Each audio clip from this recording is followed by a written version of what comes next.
আপনি টোটাল কয়টা mock test দিছিলেন? মক টেস্টগুলাতে ভালো কিভাবে করতেন? মক টেস্টগুলা কিভাবে কাজে লাগাইছেন? আমার কয়টা মক টেস্ট দেওয়া উচিত? মক টেস্টে ফেল করতেছি, কি করা উচিত? এই কোয়েশ্চেনগুলো আমি রিসেন্টলি অনেক বেশি পাচ্ছি। তো আজকে আমি এইসব কোয়েশ্চেনের অ্যান্সার দেওয়ার চেষ্টা করব। তো প্রথমত আমি ৩ টা জায়গায় মক টেস্ট দিছিলাম। ম্যাগনাস, মেন্টরস আর ব্লুপ্রিন্ট। আমার আসলে লাস্ট মাসে এসে এক্সট্রা করে পড়ার কিছু ছিল না। আমার কাছে মনে হইছে আমার অনেক বেশি টেস্ট এক্সপেরিয়েন্স দরকার। যেমন প্লেয়ারদের ম্যাচ এক্সপেরিয়েন্স লাগে। সো এইজন্য অনেক জায়গায় মক টেস্ট দিছি। আমার সাথে আমার ফ্রেন্ড মেহের আবার ইতেকাব দিছিল। রাফলি আমি আমার অ্যাডমিশন সিজনে ৩৬ টার মতো মক টেস্ট দিছি, ফুল লেংথ মক টেস্ট। আমি যদি আইবিএতে আমার ফ্রেন্ডদের কথা বলি, এদের মধ্যে ম্যাক্সিমামই ১০ থেকে ১৫ টা ফুল লেংথ মক টেস্ট দিছে বা এরকম রেঞ্জে, বা অনেকে দেয়ও নাই। তো এখন তোমার কি ৩৬ টা দেওয়া উচিত কিনা? আমাকে যদি জিজ্ঞাসা করো যে আমি কি আসলে 36 মক টেস্ট দিয়ে, বা মেহরাব যে হয়তো ৫০ টার মতো দিছে, বা আমরা যারা অনেকগুলো মক টেস্ট দিছি, এটা কি আমার জন্য বেনিফিশিয়াল ছিল কিনা? ইয়েস, অবভিয়াসলি ছিল।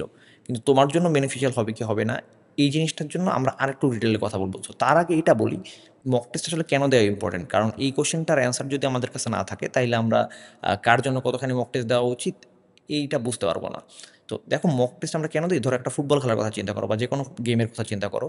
তুমি যদি ওই খেলায় যেই স্কিলসগুলো লাগে, এই প্রত্যেকটা ইন্ডিভিজুয়ালি অ্যাচিভ করো, কিন্তু তুমি অ্যাকচুয়ালি ম্যাচ না খেলো, অ্যান্ড তোমাকে হঠাৎ করে ওয়ার্ল্ড কাপ ফাইনাল খেলতে ছেড়ে দেওয়া হয়, তুমি কিন্তু ভালো খেলতে পারবা না। কারণ ওই তোমার স্কিলগুলা ম্যাচের কোন মোমেন্টে কীভাবে অ্যাপ্লাই করতে হয়, কীভাবে অ্যাপ্লাই করলে এফেক্টিভ হয়, কখন কোনটা অ্যাপ্লাই করতে হয় না, এই জিনিসগুলো তুমি জানো না, কারণ তোমার ম্যাচ এক্সপিরিয়েন্স নাই।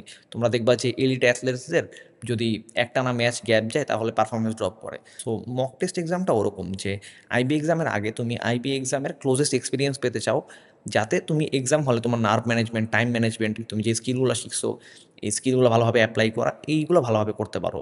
কারণ আইবিএ তো আসলে ম্যানেজার চায়। সো কে কত ভালো টাইম ম্যানেজ করতে পারে, তুমি একটা এক্সামে আসলে ৩ টা এক্সাম পাস করে আসতে পারো কিনা, এইসব জিনিস চেক করা। তো তোমার নার্ভ ম্যানেজমেন্ট, টাইম ম্যানেজমেন্ট, এগুলো অনেক ইম্পর্টেন্ট।